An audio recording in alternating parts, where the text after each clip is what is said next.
وہ بھی آپ کے معاشرے میں عدل و انصاف کے متعلق اسی وہ حد اللہ تعالیٰ ہے کہ قیامت کے دن اپنے ظلم کا ہر ایک کو بھگتان چکانا ہے. حتی اللہ تعالیٰ اگر کسی نے ایک بھی تھپڑ مارا ہو تو تھپڑ کا جب تک بدلہ چکائے گا تب تک جنت اور جہنم میں جانا نہیں ہوگا. پہلے حقوق کیا جائے گا. تو جابر بن عبداللہ ایک حدیث کے لیے ملک شام میں اور عبداللہ بن مسعود یہ تمنا کرتے ہیں اگر مجھ سے بڑا دنیا میں کوئی عالم ہو جس کے پاس قرآن کی ایک آیت ہے میں اس کے پاس چلا جاؤں. میں آپ سے کہنا چاہتا ہوں عبداللہ بن جابر بن عبداللہ کے پاس حدیث کا ذخیرہ دواوین حدیث میں ان کی روایت کی تعداد بہت زیادہ. عبداللہ بن مسعود کو قرآن کے اتنے عظیم مولد تھے کہ رسول اللہ صلی اللہ علیہ وسلم نے ان سے پیشکش کی اقرا علیہ فرمایا آغا کرو علیہ وعلیہ انزل. عبداللہ مجھے قرآن سناؤ. پیارے آقا جن پر قرآن نازل ہوا وہ اپنے شاگرد سے مطالبہ کرتے مجھے قرآن سنا. فرمایا یا رسول اللہ یہ تو آپ کی ذات پر نازل ہوا کیا میں آپ کو سنا؟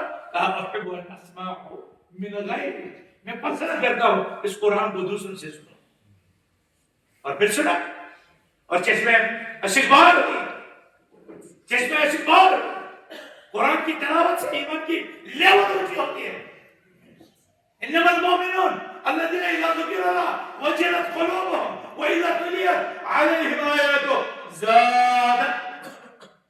مومن تو وہ ہے جن کے سامنے اللہ کا نام لے رکھا ہے تو ان کے دل میں کب کبھی تاری ہوتا ہے. جب قرآن کی آیت تلاوت کی جاتی ہے تو ان کا ایمان بڑھ جاتا ہے. سامعین کرام ہمارے اسلاف صاحب نے اس قرآن اپنا سارا وقت لگا دیا اپنی عمریاں کھپا دی اور قرآن کے احکام کی تعمیر میں کسی بھی کمپرومائز کسی بھی تنازع کرے سے کام نہیں لیا. کوئی کمپرومائز نہیں لیا. اور قرآن تو کہتا ہے وَلَوْ أَنَّهُمْ فَعَلُوا مَا يُوعَظُونَ بِهِ لَكَانَ خَيْرًا لَهُمْ وَأَشَدَّ تَثْبِيتًا. اور اگر یہ لوگ وہ کر لیں جن کو جو قرآن میں ان کو وصیت کی گئی جو قرآن میں ان کو نصیحت کی گئی اگر اس کو یہ کار گزرے تو یہ چیز لَكَانَ خَيْرًا لَهُمْ یہ ان لوگوں کے لیے بہتر ہے. اگر یہ قرآن کی نصیحتوں پر قرآن کی موعظتوں پر درسی موعظتوں پر یہ عمل کرنا شروع کر دیں یہ ان کے لیے بہتر ہے. معاشرت تطبیقہ فتنوں کے دور میں آزمائشوں کے دور میں تکالیف کے دور میں دین پر ثابت قدمی کے لیے ان کا قرآن کی واضح مجلسوں کو اٹینڈ کرنا قرآن کے موعظہ اور نصیحت پر عمل کرنا ضروری. اگر ہم چاہتے ہیں دنیا سے جو مشرق اور مغرب سے جو آندھیاں ہوتی ہیں گمراہ کن جو تحریکیں ہوتی ہیں جو ہمارے ایمان عقیدے بلکہ ہمارے تشخص پر ڈاکہ ڈالتے ہیں اگر ہم چاہتے ہیں کہ ہم صبر و ثبات اور استقامت کا پیکار اور مجسمہ بن کر رہے تو ہمیں قرآن پڑھنا ہے ہمیں قرآن کو عملانا ہے ہمیں قرآن پر رجوع کرنا ہے اور ہمیں قرآن کی تعلیمات سے لو لگانا ہے. یہ کتاب دنیا میں بھی اونچا ہے اور آخرت میں بھی اونچا ہے. اتنا ہی نہیں رسول اللہ صلی اللہ علیہ وسلم نے یہ تک فرمایا ان هذا القرآن يأتي يوم القيامة شفيعا لأصحابه. قیامت کے دن یہ قرآن صاحب قرآن کے لیے شفاعت کرنے کے لیے آئے. دیکھو قرآن اللہ کا کلام ہے. جب اللہ کا کلام اللہ سے فریاد کرے گا اے مولا یہ طالب علم قرآن کے حافظ انہوں نے اپنی راتیں کھپا دی. ان اساتذہ کو دیکھو انہوں نے اپنے آنکھوں کا مایا ضائع کر دیا بس قرآن سیکھنے اور سکھانے کے لیے. ان کے راتیں ان کے دن اور یہ وہ لوگ جو اپنے وسائل اپنے امکانات دار القرآن کے لیے بدر الاسلام کے لیے مرکز ابن مسعود کے لیے معہد کتاب السنہ کے لیے دار السلفیہ کے لیے یہ اداروں کے لیے اپنا مال اپنی جائیداد اپنا خون پسینہ ایک کر دیتے تھے ایک کر دیتے تھے. اللہ کہے گا اللہ سے کہیں گے اے اللہ اس کے حق میں میری شفاعت کو اللہ یہ رب کے لیے قربان کر دیتا تھا یہ قرآن کو پڑھتا رہتا تھا یہ قرآن کو یاد کرتا ہے.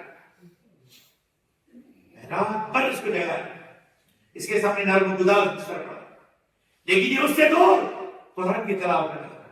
اے میرے مولا اس قاری قرآن اس قرآن کے پڑھنے والے اس قرآن کی طرف توجہ دینے والے اس قرآن کا اہتمام کرانے والے اے مولا اس کے حق میں والی شفاعت. سامعین حضرات جس کی سفارش قرآن ہے کیا خیال ہے اس کی قسمت کا کیا کہنا اس کی قسمت کا کیا کہنا.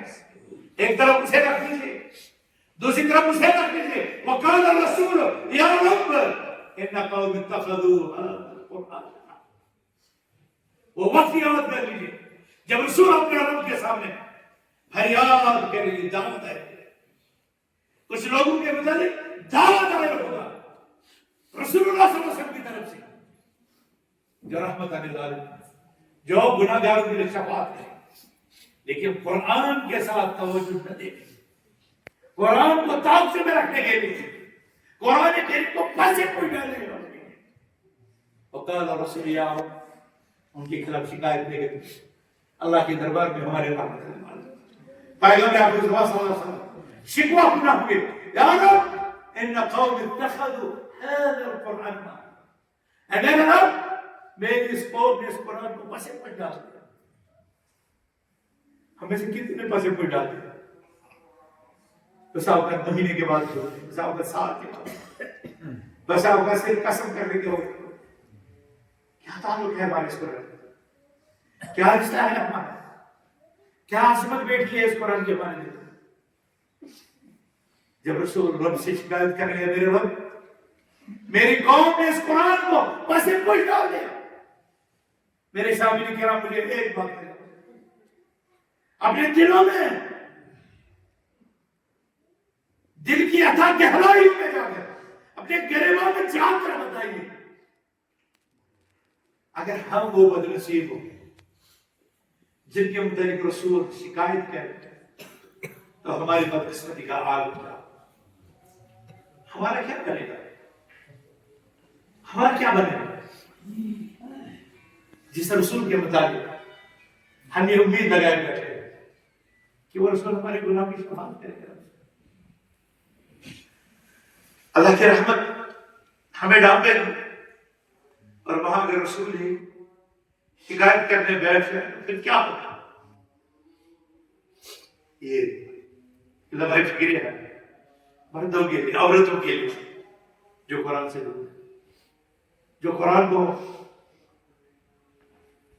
اللہ فرماتا ہے ومن اعرض عن ذکری فإن له معيشة ضنكا ونحشره يوم القيامة أعمى قال رب لم حشرتني وقد كنت بصيرا قال كذلك أتتك آياتنا فنسيتها كذلك اليوم تنسى۔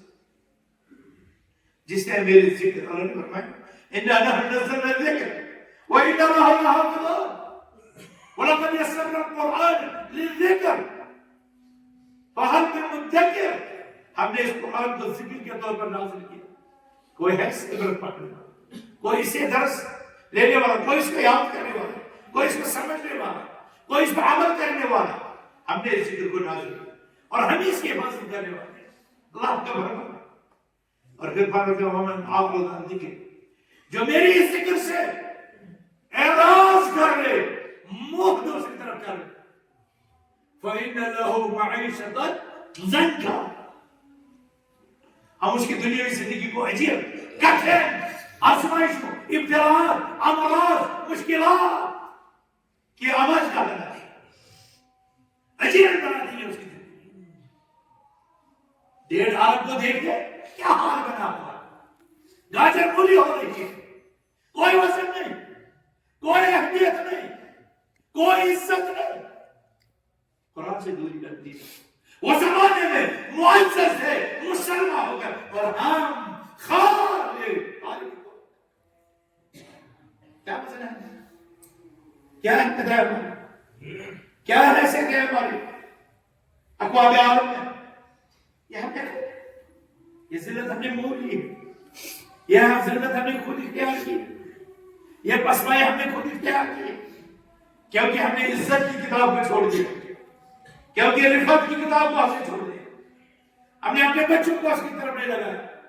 وہ صحابہ كنا نعلم صبيان الإيمان قبل القرآن، صحابہ کے پاس پہلے بچوں کو ایمان سکھاتے، پھر ان کو قرآن سکھاتے۔ آج بھی بہت قرآن حفظ مراکز ہیں لیکن ایمان نہیں۔ کتنے حافظ قرآن ہیں، سینوں میں اللہ کا قرآن محفوظ ہے، قبر پر چکے ہوئے، نبی من سے صحابہ کے طریقے سے نا، پہلے عقیدہ، پہلے ایمان، اس کے بعد قرآن. ایمان ہوگا، قرآن اگر حفظ النبی ہوگا لیکن نجات ہوگی. قرآن اگر حفظ ہوگا لیکن ایمان نہیں تو شرک سے کون بچا سکتا، بدعت سے کون بچا سکتا. لہذا میرے بھائی اور بزرگوں، نصوص قرآن کو دیکھ کر اس قرآن کی عظمت، اس قرآن کی اہمیت کا اندازہ بخوبی سے ہوتا ہے کہ دنیا میں عروج اسی کے ساتھ مشروط ہے، آخرت میں نجات اسی کی تعمیر میں، اس کی قرآن کے پڑھنے، پڑھانے، سمجھنے، غور و فکر کرنے، تدبر میں، قرآن کے حلال کو حلال جان کر اختیار کرنے اور قرآن کے حرام کو حرام سمجھ کر ترک کرنے. تب ہمیں عزت ملے، تب ہمارا بے شمار ہوگا، تب ہم کسی کھاتے میں ہوں گے. اور رسول اللہ صلی اللہ علیہ وسلم گانا خود پر قرآن، انہوں نے پریکٹیکلی طور پر قرآن کے عوامل پر عمل کر کے اور قرآن کے نواحی سے اجتناب کر کے دکھایا. جیسے اما عائشہ کو یہ کہنا پڑا، انہوں نے کہا کہ رسول اللہ صلی اللہ علیہ وسلم قرآن ہم نے پڑھا، تفسیر قرآن، رسول اللہ صلی اللہ علیہ وسلم اٹھنا بیٹھنا، کھانا پینا، اوڑھنا بچھانا، قرآن ہم نے سیکھی تھی. مارکیٹ نکلے تو آوارہ نکلا، بول گئے قرآن مخل للمؤمنین یغضوا من ابصارهم ویحفظوا فروجهم. رات کی تاریخ میں چلا تھا، ہمسائے کے گھر پر ڈاکہ ڈال دیا، کسی کی زمین کو ہڑپ کر دیا اور بول گئے رسالے کو فقطعوا ایدیہم جزاء بما کسبوا نکالا من اللہ. شہوت کے راستے پر آئے کھلی، فواحش اور منکرات میں ہم نے اپنے آپ کو دسا دیا اور بھول گئے. والزانیۃ والزانی فاجلدوا کل واحد منہما 100 جلدہ. قرآن سے دوری معاشرے کو تباہ، برباد، فساد، انتشار، قتل و غارت گری اور ظلم زیادتی کا باعث. اور جو اس قرآن کی تعلیمات کی طرف ان کی عزتیں بھی بچے، ان کی جان بھی بچے، ان کے باغ بھی محفوظ ہو جائے، ان کے حقوق بھی محفوظ ہو جائے، کیونکہ یہی قرآن لایا امر کو ان تؤدوا الامانات الی اہلہا. ایسے میرے بھائی، میرے بزرگوں، خدا را اس حکم کو دیکھو، ان ھذا القرآن مأدبۃ اللہ فاقبلوا منہ ما استطعتم. اس قرآن کی ایک 10 نیکیاں، لا اقول الف لام میم الف لام میم حرف، ایک حرف نہیں، الف حرف، لام حرف، میم حرف، اتنا ہی نہیں، ولو بکل حرف 10 حسنات. ایک حرف پڑھنے سے 10 نیکیاں. اور پھر جتنا آپ کا اخلاص، جتنا آپ کا حضور قلب ہو، اتنا ہی پھر درجات، اجر، نیکیاں، بلندیاں آپ کے مقدر بنے. لیکن ہم پڑھے تو، ہم وقت تو نکالیں، ہم اس کو اپنی روزمرہ کی زندگی میں داخل تو کریں. بچوں کو پڑھائیں اور دینی اداروں کو، قرآنی مراکز کو ہم مضبوط کریں. بدقسمتی سے اگر ہم نے کوئی قرآن کی تعلیمات سے ناش کرا، کچھ نہیں ہوگا. زندگی کے کسی بھی موڑ پر، کسی بھی ڈگر میں اس قرآن کی طرف لوٹا جا سکتا ہے، اس کو سیکھا جا سکتا ہے. آپ کو دور جانے کی کیا ضرورت ہے؟ اسی بستی میں رہنے والی ہماری ماں، ہمارے مفتی عبدالباسط صاحب کی والد محترمہ 53 سال کی عمر میں اس نے قرآن کو حفظ کرنا شروع کر دیا، اور 57 یا 58 سال کی عمر میں اس کے قرآن کا حفظ مکمل ہوا. کتنی بچیاں ہیں یہاں پر الحمدللہ حافظ کلام کا. اس میں عمر کا کوئی نہیں. ہاں یہ ضرور ہے کہ جب بچپنا ہوتا ہے تو یہ قرآن زیادہ سینے میں محفوظ ہوتا ہے، لیکن زندگی کے کسی بھی موڑ پر اس قرآن کو سیکھا جا سکتا ہے، اس کو یاد کیا جا سکتا ہے، اس پر عمل کرنا ممکن ہو سکتا ہے. لہذا بھائی، بچوں کو اور بچوں کو، مردوں کو اور عورتوں کو اس قرآن کے دسترخوان پر لاؤ. ان ھذا القرآن مأدبۃ اللہ، یہ قرآن اللہ کا دسترخوان ہے.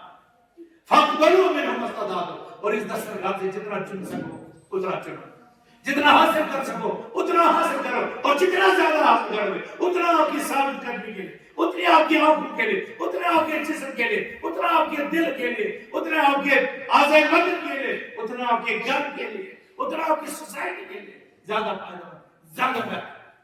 آج جب کسی پیر صاحب کو دیکھتے تو ہر گھر سے 10 پیچھے بھاگتے ہیں کہ اس کو جو ہے 10 روپے قوم پرستی ہے، اس کو جو ہے خدا، اس کو جو ہے یہ ہے۔ ہمارے پیارے آپ کا قرآن میں شفا کرنا اور فرمائے جس گھر میں سورہ بقرہ اور آل عمران پڑھی جائے اس میں شیطان کامیاب